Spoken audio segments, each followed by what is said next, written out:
Hi dear friends, once again welcome back to Taste of Happiness.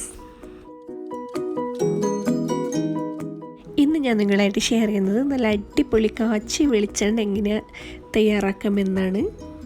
അപ്പോൾ അതിനു മുമ്പ് ചെറിയൊരു റിക്വസ്റ്റ് ഉണ്ട്. നിങ്ങൾ ഇതുവരെ എൻ്റെ ചാനൽ സബ്സ്ക്രൈബ് ചെയ്തിട്ടില്ലെങ്കിൽ ഒന്ന് സബ്സ്ക്രൈബ് ചെയ്ത് സപ്പോർട്ട് ചെയ്യണേ. കൂടെയുള്ള ബെല്ലൈക്കൺ കൂടി ക്ലിക്ക് ചെയ്യുകയാണെങ്കിൽ ഞാനിടുന്ന എല്ലാ വീഡിയോസിൻ്റെയും നോട്ടിഫിക്കേഷൻ നിങ്ങൾക്ക് ലഭിക്കുന്നതാണ്.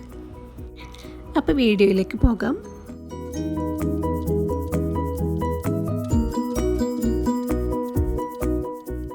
നല്ല ഒറിജിനൽ കാച്ചി എണ്ണ ഉണ്ടാക്കാൻ വേണ്ടിയിട്ട് ആദ്യം വേണ്ടത് നല്ല പ്യുവറായിട്ടുള്ള കോക്കനട്ട് ഓയിൽ തന്നെയാണ്.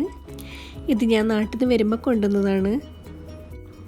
പിന്നെ നമുക്ക് ആവശ്യമായിട്ടുള്ളത് കറിവേപ്പിലയാണ്. നല്ല ഫ്രഷ് ആയിട്ടുള്ള കറിവേപ്പില കിട്ടുകയാണെങ്കിൽ അത്രയും നല്ലത്.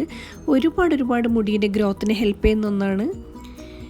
പിന്നെ ഒരു 1/2 ടീസ്പൂൺ കുരുമുളക്, 1 ടീസ്പൂൺ ചെറിയ ജീരകം, പിന്നെ ആവശ്യമായിട്ടുള്ളത് ഒരു പിടി മൈലാഞ്ചി ഇലയാണ്. മൈലാഞ്ചി ഇലയും കറിവേപ്പിലൊക്കെ എടുക്കുമ്പോൾ പ്രത്യേകം ശ്രദ്ധിക്കേണ്ടത് നന്നായി കഴുകി അതിൻ്റെ വെള്ളമൊക്കെ കളഞ്ഞ് ഒന്ന് ഡ്രൈ ചെയ്തിട്ട് വേണം ഉപയോഗിക്കാൻ വേണ്ടിയിട്ട്. അപ്പോൾ നമ്മുടെ എണ്ണ കാച്ചാൻ വേണ്ടി ഇത്രയും സാധനങ്ങൾ മതിയാവും. ഇനി നമുക്ക് വേണ്ടത് ചുവട് കട്ടിയുള്ള നല്ലൊരു പാത്രമാണ്. കുഴിയുള്ള പാത്രം നന്നായി ചൂടായി വന്നാൽ നമുക്ക് നമ്മുടെ വെളിച്ചെണ്ണ അതിലേക്ക് പൊട്ടിച്ചൊഴിച്ചു കൊടുക്കാം. നല്ല ശുദ്ധമായ കാച്ചിയ വെളിച്ചെണ്ണ ഉപയോഗിച്ചാൽ തന്നെ ഒരു സാധാരണ രീതിയിലുള്ള മുടി കൊഴിച്ചിലൊക്കെ നമുക്ക് മാറ്റിയെടുക്കാൻ പറ്റും. പിന്നെ ഒരുപാട് ക്രീമിൻ്റെ ഉപയോഗമൊക്കെ കുറക്കുക, പ്രത്യേകിച്ച് ഗൾഫിലുള്ളവരാണെങ്കിൽ. അതുപോലെ തന്നെ ഷാമ്പൂവിൻ്റെ ഉപയോഗവും പരമാവധി കുറക്കണം. നമ്മുടെ വെളിച്ചെണ്ണയൊക്കെ നന്നായി ചൂടായി വരുന്നുണ്ട്. നന്നായി ചൂടായോന്ന് അറിയാൻ വേണ്ടി ഒരു 2-3 ജീരകം എണ്ണയിലേക്ക് ഇട്ടാൽ മതി. അപ്പോൾ അതിൻ്റെ മുകളിലേക്കൊന്ന് തിളച്ച് വരുന്നത് കാണാം.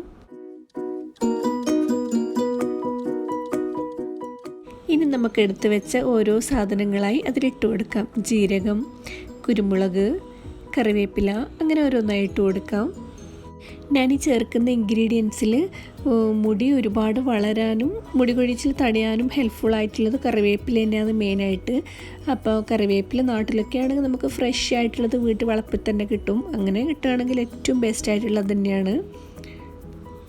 പിന്നെ നമുക്ക് ഉണ്ടാവുന്ന എല്ലാ മുടി കൊഴിച്ചിലും ഈ എണ്ണൻ്റെ കുറവ് കൊണ്ടോ വെള്ളത്തിൻ്റെ പ്രശ്നം കൊണ്ടോ എല്ലാം ഒരു പരിധിയിൽ കൂടുതലും മുടി കൊഴിച്ചിൽ ഉണ്ടാവുകയാണെങ്കിൽ എന്തായാലും നമ്മളൊരു സ്കിൻ ഡോക്ടറെ കൺസൾട്ട് തന്നെ വേണം. ഇപ്പം നമ്മളിതിലേക്ക് കറിവേപ്പില ചേർക്കുന്ന സമയത്ത് ഫ്ലെയിം ഒന്ന് ചെറുതാക്കിയിട്ട് വേണം ചേർക്കാൻ വേണ്ടിയിട്ട്.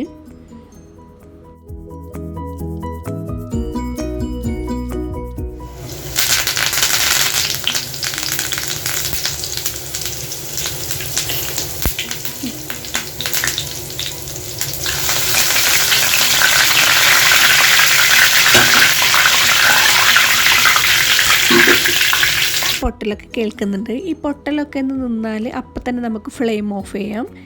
പിന്നെ ഒരു ഏകദേശം ഒരു 6-7 മണിക്കൂർ ഈ എണ്ണയിൽ തന്നെ ഈ കറിവേപ്പിലയും നമ്മൾ ചേർത്ത എല്ലാ കാര്യങ്ങളും അങ്ങനെ തന്നെ വെക്കാം. അതിനുശേഷം നന്നായി ചൂടാറിയതിന് ശേഷം നമുക്കൊരു ഗ്ലാസിൻ്റെ ബോട്ടിലേക്ക് മാറ്റി വെക്കാം.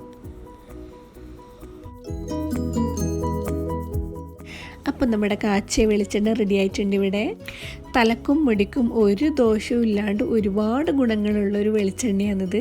അപ്പം നിങ്ങൾ ട്രൈ ചെയ്ത് നോക്കാം. അപ്പോൾ ഇൻഷാ അല്ലാഹ് വേറൊരു വീഡിയോയുമായി വീണ്ടും കാണാം.